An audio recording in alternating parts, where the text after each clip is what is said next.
Section A से या B की? बिस्मिल्लाह। हाँ जी, हमारा जो कोर्स है, जैसा कि आपको मालूम है, इंट्रोडक्शन टू बायोलॉजी।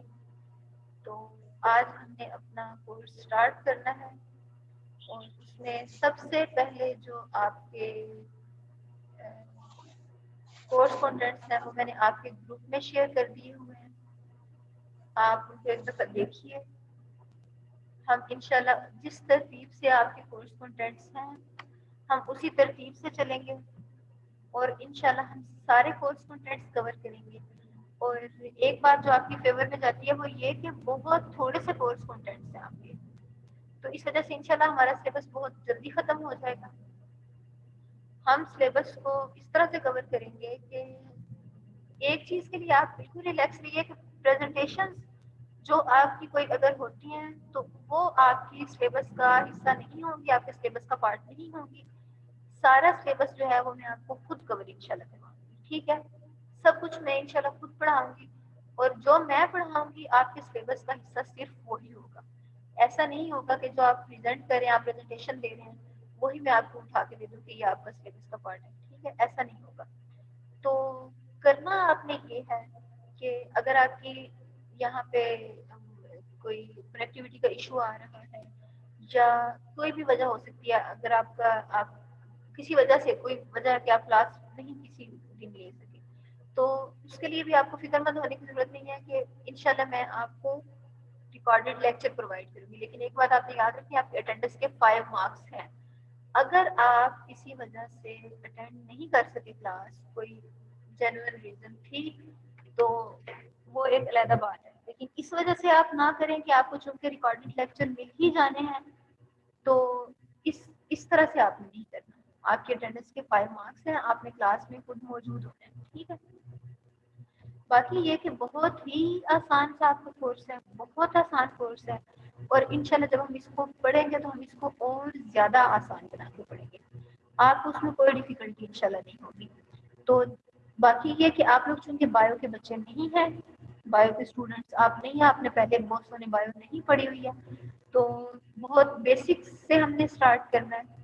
बहुत बेसिक से स्टार्ट लेंगे, बहुत उसको आसान करके इंशाल्लाह मैं आपको पढ़ाऊंगी। फिर भी अगर पढ़ते हुए कोई बात आपको नहीं समझ आती है तो आप अपना हैंड रेज कीजिए, क्लास के एंड पे हैंड रेज कीजिए, माइक को अनम्यूट कीजिए और वन बाय वन जो आपको क्वेश्चन हो आप वो कीजिए, ठीक है। लेकिन क्लास के दौरान कोई शरारतें नहीं होनी चाहिए। माइक आप वैसे ही बिना वजह अनम्यूट नहीं करेंगे, ठीक है। जो मैं अगर स्क्रीन शेयर कर रही हूँ तो उसके ऊपर भी आपने कोई शरारतें नहीं करनी क्योंकि सामने नाम नजर आता है, ठीक है। तो आपके जो सेशनल मार्क्स होते हैं, 20 मार्क्स होते हैं या 15 होते हैं, वो आपके इन्हीं चीजों पे बेस करते हैं कि आपका क्लास में कंडक्ट कैसा था, आप क्लास में कितनी आपकी अटेंडेंस परसेंटेज है। अगर मैं रिटर्न वर्क आपका चेक कर रही हूँ, आपके नोट्स चेक कर रही हूँ, आपसे सुन रही हूँ, तो उस दौरान आपका क्या इसमें आपकी परफॉर्मेंस कैसी रही है, तो इन सारी चीजों पे आपके जो मार्क्स हैं वो डिपेंड करते हैं।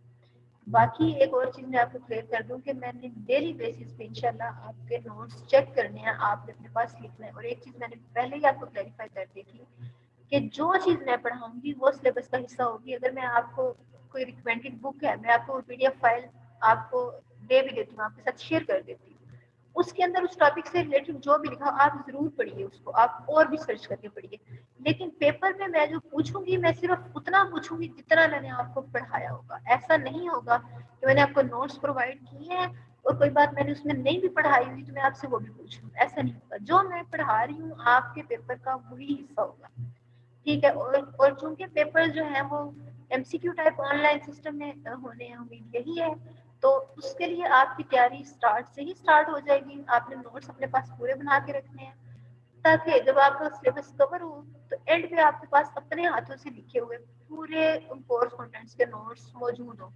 कभी भी आने वाले वक्त में आपको कभी किसी की तैयारी करते हो आपको ये अपना करना पड़ता है, ये इस सिलेबस को प्रिपेयर, आप अपना रजिस्टर खोलें उसमें से निकाल लें, क्योंकि एचईसी के जो कोर्स कंटेंट्स होते हैं उसकी तरफ से अप्रूव हमेशा उन्हीं कोर्स कंटेंट्स में से ये जो हमारे मुकाबले के इम्तहान होते हैं वो उसी में से बन रहे होते हैं, ठीक है। ये PPSC हो, ये जो भी इम्तहान होते हैं वो उन्हीं कोर्स कंटेंट्स में से बनते हैं। तो आपने जो मैं पढ़ा रही हूँ, आपने अपने पास नोट्स बनाने हैं पूरे के पूरे, लेकिन आपने जो पेपर की तैयारी करनी है वो MCQs के हवाले से करनी है। आपने ऐसा नहीं करना कि आपने लंबा लंबा सारा याद करना है लॉन्ग क्वेश्चंस के हवाले से या शॉर्ट क्वेश्चंस के हवाले से। हमने जो तैयारी करनी है वो हमने अपने MCQs के हवाले से करनी है। और उसके लिए मेरा तरीकाकार ये होगा कि जो भी हम पढ़ेंगे अगले दिन आपने उसके नोट्स भी बनाए होंगे, आप उसको सुनाएंगे भी सही 1 बाय 1।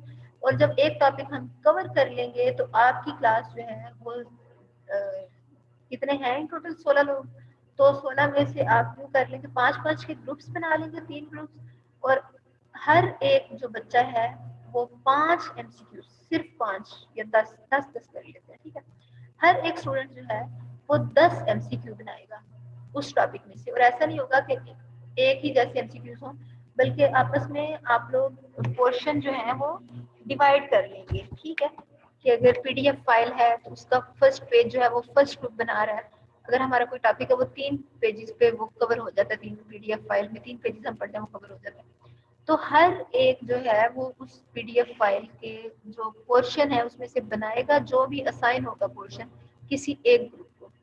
और वो मैं आपको एक फॉर्मेट दूंगी, आपने उसी के मुताबिक बनाने हैं। इस तरह आपके पास जब एक टॉपिक में से 160 MCQs आपके सामने होंगे तो आपका वो टॉपिक कितना अच्छे से प्रिपेयर हो जाएगा। तो इंशाल्लाह पेपर से पहले आपकी तैयारी भी मुकम्मल हो जाएगी, हमारे कोर्स कंटेंट्स भी जल्दी मुकम्मल हो जाएंगे और इनकी हम इंशाल्लाह रिवीजन भी करेंगे, ठीक है। तो जो लोग पहली क्लास में मौजूद नहीं थे ये बातें उनके लिए भी हो गई। इन बातों को भी आपने जहन में रखना है और आपने जो पढ़ाया जाए तो उसके लिए आपने जो मैं पढ़ा रही हूँ वो बात आपके रजिस्टर पे जरूर लिखी होनी चाहिए। और जो मैं नोट्स प्रोवाइड कर रही हूँ आप बेशक उनको पढ़े, लेकिन आपका पेपर वो होगा जो मैं आपको पढ़ा रही हूँ, ठीक है। अगर वो मैं कुछ उस लिखी हुई से हट के कुछ उससे अलहदा भी बता रही हूँ, कुछ एडिशनल भी बता रही हूँ, तो वो आपके कोर्स का हिस्सा होगा। ऐसा नहीं होगा कि जो जी उस पेज पे जो आपके नोट्स के पेज पे लिखा हो हमने तो बस उतना ही पढ़ना है, जो बात मैंने बताई भी है तो आप उसको अगर नहीं कंसिडर कर रहे तो ये आपके लिए अपने लिए नुकसानदेह चीज होगी। आपने हर चीज जो मैं बताऊँ आपने अपने नोट्स में उनको नोट करना है, ठीक हो गया। तो ये हमारे कुछ चीजें थी जो आपने अपने जहन में रखनी है। इनमें से अगर कुछ आप इससे रिलेटेड कुछ पूछना चाह रहे हैं तो आप हैंड रेज कीजिए और नंबर 1 आप पूछिए। हाँ जी, स्क्रीन आपके सामने हो रही है शेयर, ठीक है। और अपना आज हम स्टार्ट करते हैं, ठीक है। तो जो हमारा सिलेबस है, जो हमारा कोर्स है, उसका जो सिलेबस है वो मैंने आपके साथ शेयर कर दिया हुआ है, उसको आप देखिए, ठीक है। और उसके अलावा जो हमारे कोर्स है उसका टाइटल है इंट्रोडक्शन टू बायोलॉजी, ठीक है। तो आप ये बताइए कि आपको क्या इससे मुतालिक मालूम है, बायोलॉजी से मुतालिक आप क्या जानते हैं, आपके ख्याल में बायोलॉजी क्या है, क्या चीजें हम इसमें डिस्कस कर रहे हैं।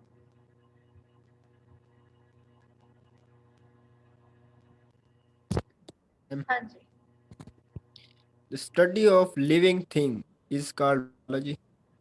बिल्कुल, study of living things, study of life, ये है बायो। यानी हमने बायो में पढ़ना क्या है, जिंदगी का हम मुतालिया करना है, जिंदगी को स्टडी करना है, लाइफ को स्टडी करना है, लिविंग बीइंग्स को स्टडी करना है।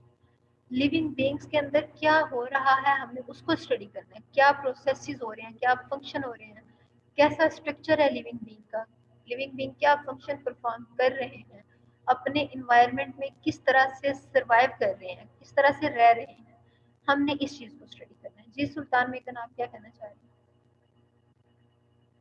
मैम बायो है जिसमें हम किसी जानदार चीज को स्टडी करते हैं, लिविंग बिल्कुल, स्टडी ऑफ लिविंग ऑर्गेनिजम्स हाँ एंड जी, इट्स बायो मॉलिक्यूल। बिल्कुल जी बिल्कुल, study of living organism, study of biomolecule, study of ma'am life. एक मेरा एक क्वेश्चन है मैम। जी जी पूछिए। मैम ये प्लांट्स लिविंग ऑर्गेनिजम्स में आते हैं? जी प्लांट्स हैं ये लिविंग ऑर्गेनिजम्स हैं? बिल्कुल, प्लांट्स भी लिविंग ऑर्गेनिजम्स में आएंगे, प्लांट्स भी लिविंग बीइंग है। जिस तरह हम रिस्पायर कर रहे हैं इस तरह से उनमें भी रिस्पायरेशन हो रही है, जिस तरह से हम ब्रीथ कर रहे हैं उनमें भी ब्रीथिंग हो रही है, वो भी कार्बन डाइऑक्साइड को इनहेल कर रहे हैं, ऑक्सीजन को एक्सहेल कर रहे हैं, तो वो भी लिविंग बींग्स हैं। हम आगे देखते हैं कि लिविंग बींग्स की क्या प्रॉपर्टीज है, क्या जो प्लांट्स हैं वो उसके तक आते हैं या नहीं आते। ठीक है, तो सबसे पहली बात ये कि बायोलॉजी जो है वीक वर्ड्स बायोस से ड्राइव है। बायोस का क्या मतलब है? लाइफ।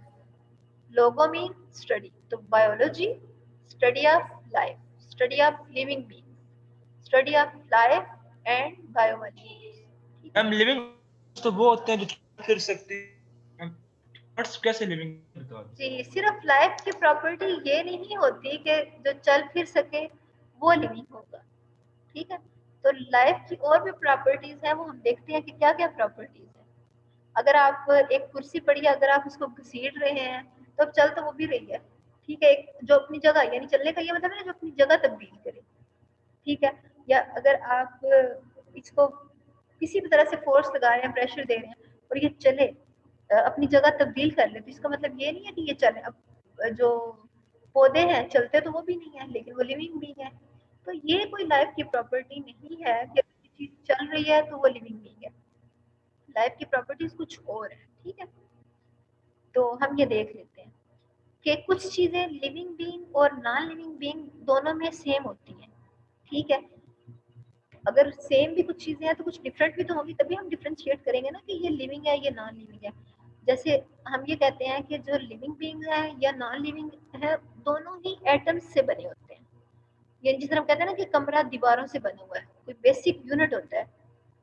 कमरा दीवारों से और दीवारें ईंटों से बनी हुई है। ठीक है, तो एक बेसिक यूनिट होगी ना कि ईंट से बना हुआ है। तो इसी तरह सारे जो ऑर्गेनिजम्स हैं, सारे जो लिविंग थिंग्स हैं, नॉन लिविंग थिंग्स हैं, लिविंग बीइंग्स हैं, वो सारे एटम्स से बने हैं। ठीक है, और दोनों जो है, चाहे वो लिविंग बीइंग्स हैं चाहे वो नॉन लिविंग बीइंग्स हैं, ठीक है, they are made up of same elements that combine to form molecules. अब जैसे हमने कहा कि एटम्स, उसके लिए हमने कहा जिस तरह दीवार है तो वो किससे बनी है? ईंटों से बनी है। ठीक है, इसी तरह एटम्स के साथ बने हैं सारे ऑर्गेनिजम्स।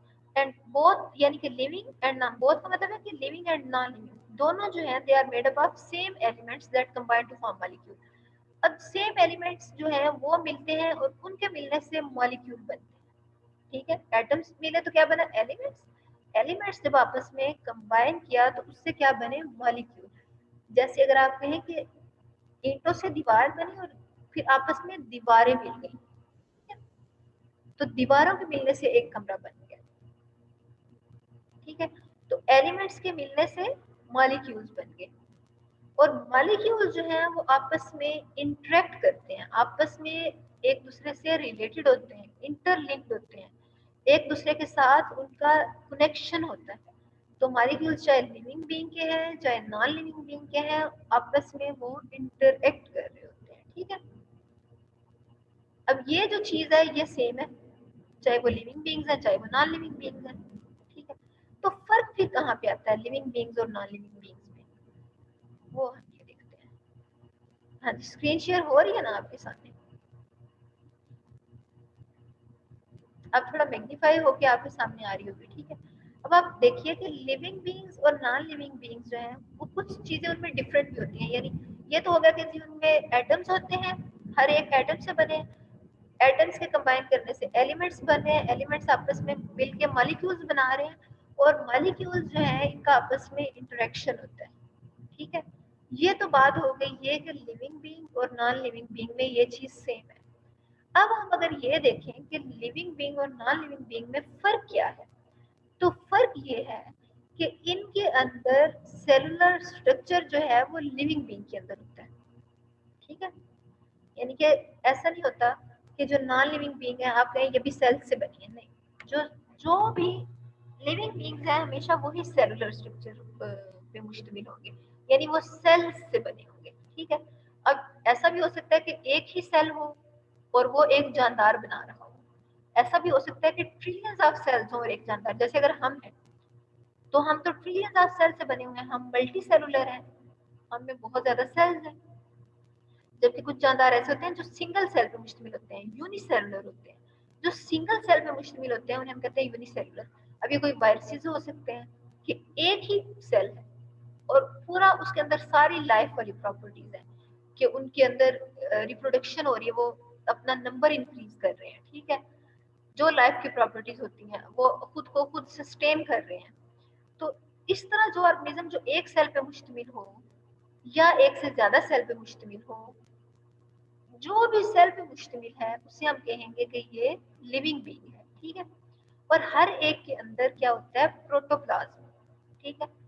प्रोटोप्लाज्म का मतलब ये है, जैसे अगर सेल है, सेल की तो आपने अपनी जब 8th में होंगे, मैट्रिक में होंगे, तो आपने देखा होगा सेल का स्ट्रक्चर, ठीक है, स्फेरिकल शेप, राउंडेड शेप, जो एंटिटी है उसके अंदर आपने देखा होगा कि एक न्यूक्लियस होता है और एक होता है साइटोप्लाज्म। न्यूक्लियस वो होता है जिसके अंदर आपका जेनेटिक मटेरियल होता है, न्यूक्लियर मटेरियल होता है, ठीक है।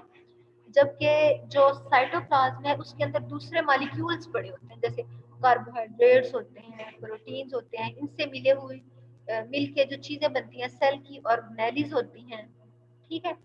सेल के अंदर जो छोटे छोटे और स्ट्रक्चर पड़े होते हैं उन्हें हम कहते हैं ये सेलुलर ऑर्गेनेलिज है, ठीक है। तो सेलुलर ऑर्गेनेलिज और ये सारे ये मिलके बनाते हैं प्रोटोप्लाज्म। सेल के ऊपर हमेशा मेम्ब्रेन भी होती है, ठीक है।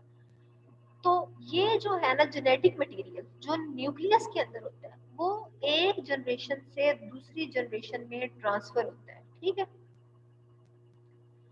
जबकि जो जो है ये साइटोप्लाज्म वो एक जनरेशन से दूसरी जनरेशन में मेनली ट्रांसफर नहीं हो रहा होता। यानी अगर हम कहते हैं ना ये हमारी आंख का ये कलर है, ठीक है, तो ये हमें विरासत में मिल रहा होता है। हमारी जीन्स जो है वो ये डिटरमिन करती हैं कि हमारी आईज का कलर क्या होगा, ठीक है। अब दूसरी बात ये कि जो लिविंग बीइंग्स हैं इनके अंदर ऑर्गेनाइज्ड कंपोनेंट्स होते हैं, ठीक है। यानी ऐसा नहीं है कि जिस तरह मैं कह रही हूँ कि सेल के अंदर ऑर्गेनेलिज होती है, जैसे न्यूक्लियस है, ठीक है, न्यूक्लियस के अलावा उसके अंदर गोल्जी बॉडीज होती हैं, ये भी एक ऑर्गेनेली है, ठीक है। उसके अंदर सॉरी, उसके अलावा उसके अंदर जो राइबोसोम्स होते हैं, ठीक है, ये सारी ऑर्गेनेलीज हैं और ये सारी ऑर्गेनाइज्ड होती हैं।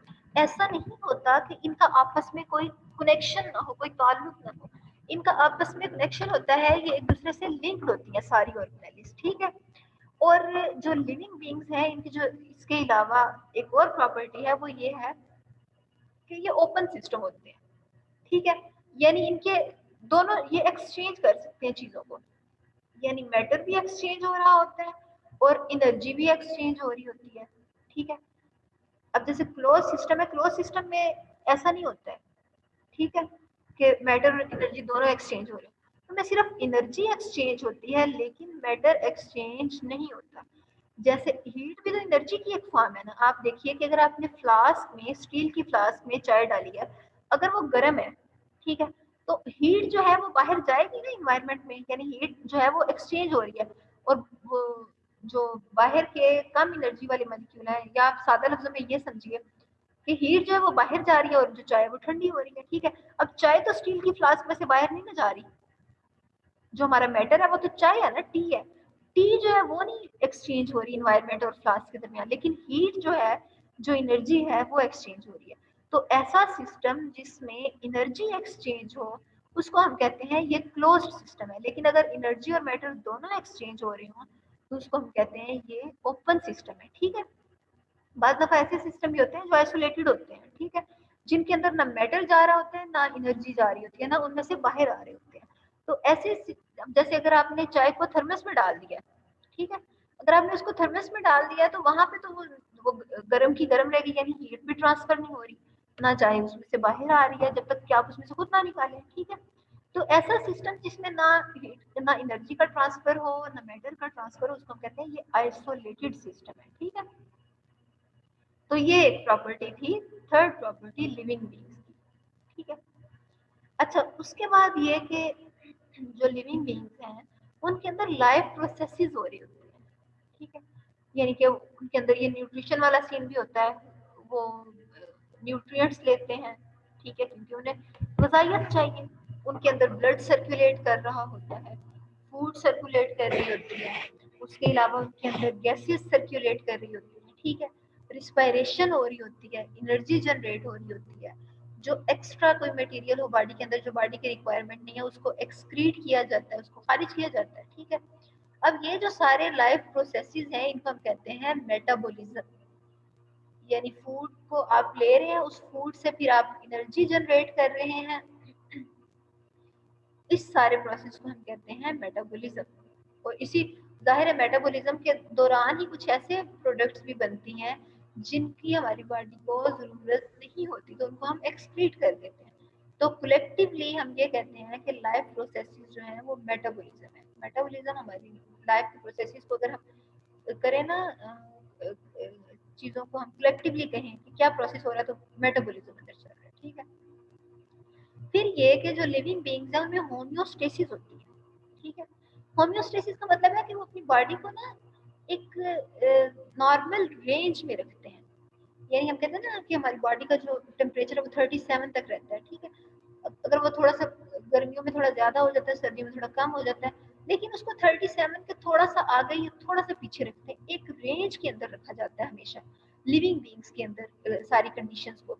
तो अगर लिविंग बीइंग्स के अंदर कंडीशंस को एक रेंज में रखा जाए तो उसको कहते हैं होम्योस्टेसिस हो रही है। ऐसा नहीं है कि बाहर का अगर टेम्परेचर जो है वो 60 डिग्री पे चला गया तो आपकी बॉडी का जो टेम्परेचर है वो भी 60 डिग्री सेंटीग्रेड हो जाए, नहीं ऐसा नहीं होगा। बॉडी मेंटेन रखेगी, बाहर जो मर्जी टेम्परेचर हो जाए बॉडी ने अपने टेम्परेचर को मेंटेन रखना है।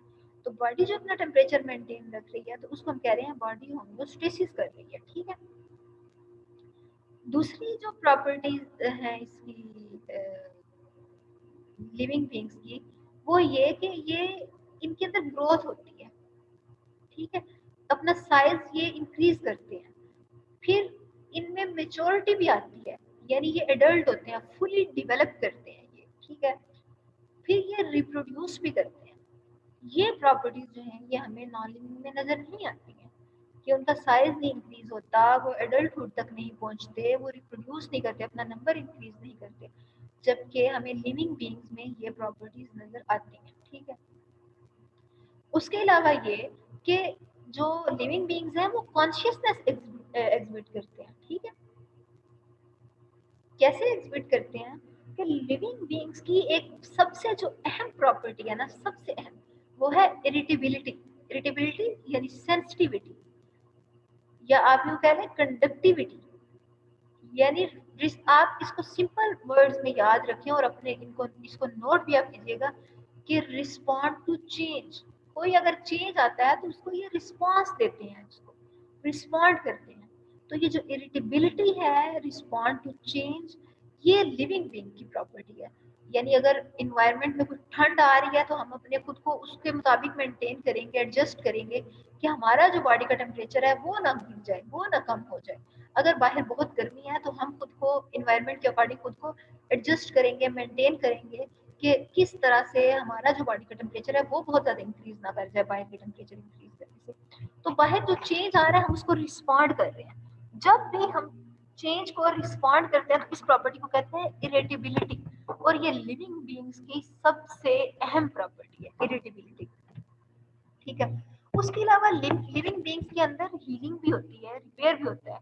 ऐसा नहीं है कि आप काम करते रहें और आपके जो सारे ऑर्गन्स हैं, जिस तरह अगर आप एक मशीन को इस्तेमाल करते हैं मशीन घिस गई है, लिविंग बीइंग्स के साथ ऐसा नहीं होता है। लिविंग बीइंग्स के अंदर रिपेयर होता रहता है साथ साथ। जैसे अगर हम अपने मसल्स को कंटिन्यूसली इस्तेमाल कर रहे हैं तो वियर एंड टियर हो रहा है ना, मसल्स के अंदर भी टूट फूट हो रही होती है, लेकिन हमारी बॉडी इस डैमेज को रिपेयर कर रही होती है।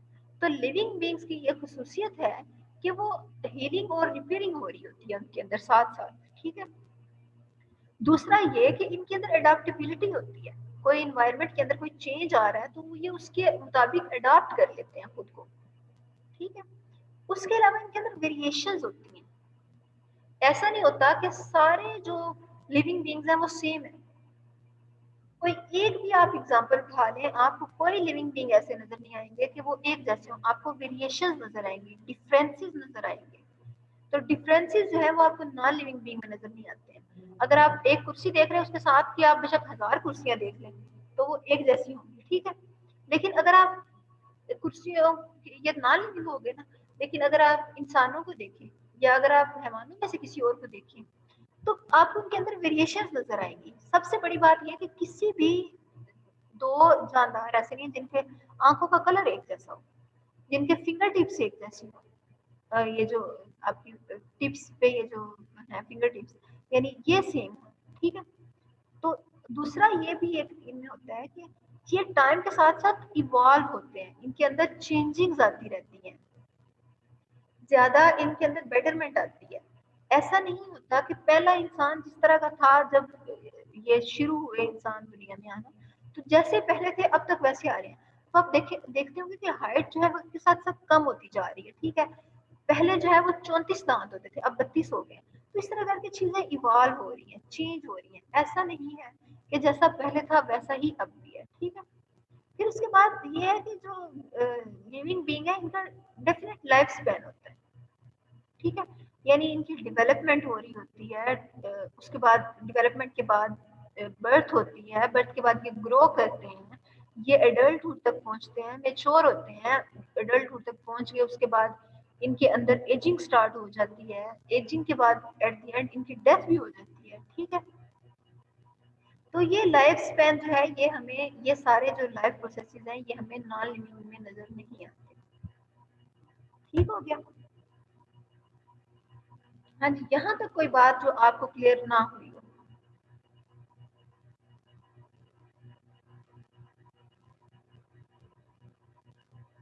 मैम बता दें। जी, होमोस्टेसिस। होम्योस्टेसिस, अच्छा मैं दोबारा बता देती हूँ होम्योस्टेसिस का।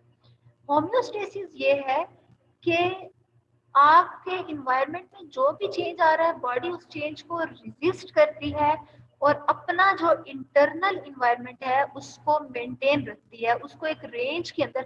फ्लक्चुएशन आती है, यानी अगर टेम्परेचर आपकी बॉडी का बाहर का चेंज हो रहा है, आपकी बॉडी का चेंज होता है, लेकिन हल्का सा फ्लक्चुएट करता है, बॉडी उसको फौरन एक रेंज के अंदर ले आती है, उसको मेंटेन